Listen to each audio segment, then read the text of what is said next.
Malu besarnya rakyat Malaysia, ya, yang sekarang ini kita ni dijadi bahan ketawa oleh jiran kita, Indonesia.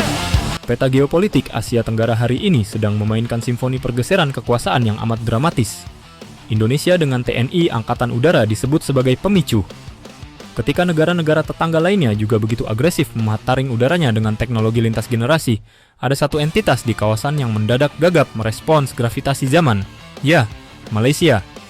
Sinyal kepanikan itu tak lagi bisa ditutupi. Keputusan mendadak pejabat pertahanan Kuala Lumpur untuk mempercepat program akuisisi jet tempur kelas berat atau Multi-Role Combat Aircraft (MRCA) bagi tentara udara di Raja Malaysia bukanlah sekadar manuver rutin. Ini adalah manifestasi dari rasa cemas yang teramat sangat. Sebuah pengakuan tak tertulis bahwa benteng udara mereka sedang diambang kadaluarsa, mengejar waktu di tengah kepungan superioritas tetangga yang kian tak terkejar.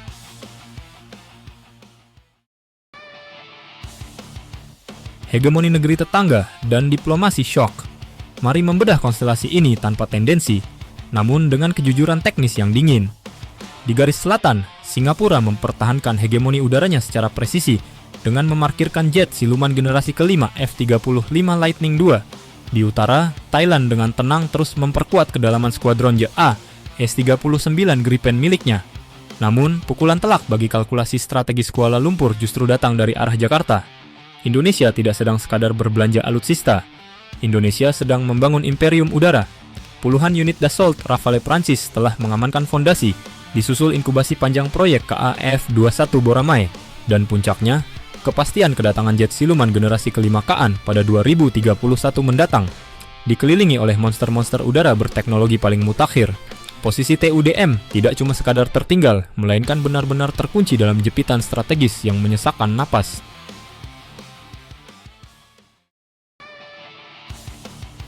Ilusi Hornet Kuwait dan anomali LCA. Kepanikan kerap melahirkan jalan pintas yang naif. Selama bertahun-tahun, TUDM menggantungkan nasibnya pada dogma pengadaan FA-18C di Hornet bekas milik Kuwait, sebuah angan-angan ekonomis untuk menambal lubang skuadron sebelum MRCA yang sebenarnya dapat terrealisasi. Namun, realitas diplomasi pertahanan tidak sesederhana itu.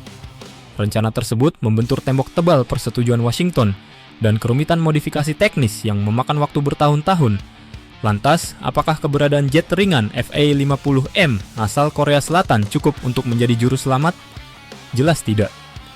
Mensejajarkan pesawat kelas Light Combat Aircraft untuk bertarung dalam doktrin supremasi udara beyond visual range melawan jet-jet berat generasi 4,5 apalagi Gen 5 adalah sebuah tindakan kekonyolan taktis.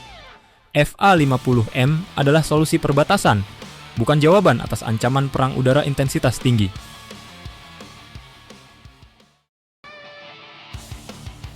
Spektrum Sabah Sarawak dan infiltrasi tanpa hambatan.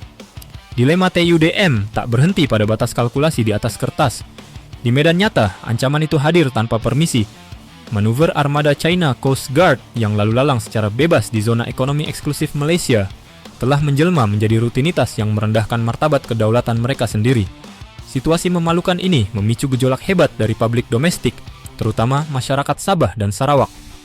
Di berbagai ceruk forum pertahanan, terlontar sindiran-sindiran tajam bernada frustrasi. Apakah Sabah dan Sarawak ini tidak punya pangkalan udara atau laut? Atau, mengapa wilayah maritim kita diperlakukan bak jalan umum tanpa ada intersepsi tegas?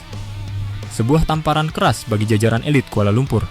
Wilayah Malaysia Timur yang kaya akan sumber daya alam strategis justru dibiarkan mengapung dalam kerapuhan proteksi udara yang amat memprihatinkan.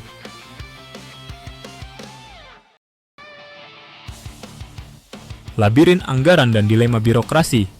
Pernyataan pejabat pertahanan Malaysia untuk mempercepat tender MRCA sejatinya tak lebih dari retorika di atas papan catur yang penuh beban. Mengakuisisi jet tempur kelas berat membutuhkan ketersediaan fiskal yang masif dan konsisten. Sementara itu, dompet pertahanan Kuala Lumpur terus terbagi fokusnya antara proyek kapal perang maritim yang terbelit skandal berlarut-larut hingga biaya perawatan aset-aset tua yang kian mencekik. Membeli pesawat tempur bukan seperti membeli kendaraan di dealer lokal yang bisa dikirim dalam hitungan hari. Proses pengadaan, rantai pasok, pelatihan penerbang, hingga integrasi sistem membutuhkan waktu bertahun-tahun. Jika proses MRCA ini kembali terjebak dalam labirin birokrasi dan perdebatan politik internal, maka ketimpangan kekuatan udara di kawasan bukan lagi sekadar potensi, melainkan takdir yang tak bisa mereka hindari. Pada akhirnya, kedaulatan udara suatu bangsa tidak bisa ditegakkan hanya dengan wacana dan retorika percepatan tender di meja rapat. Indonesia telah membuktikan bahwa visi strategis jangka panjang yang dieksekusi dengan dingin adalah kunci utama untuk dihormati di papan catur kawasan. Bagi tetangga di utara, jarum jam terus berputar tanpa kompromi. Mampukah percepatan MRC ini menyelamatkan sisa-sisa wibawa TUDM di udara? Ataukah langkah ini hanya akan menambah panjang daftar wacana pengadaan yang menguap menjadi sejarah? Mari biarkan waktu dan ketajaman kalkulasi yang menjawabnya.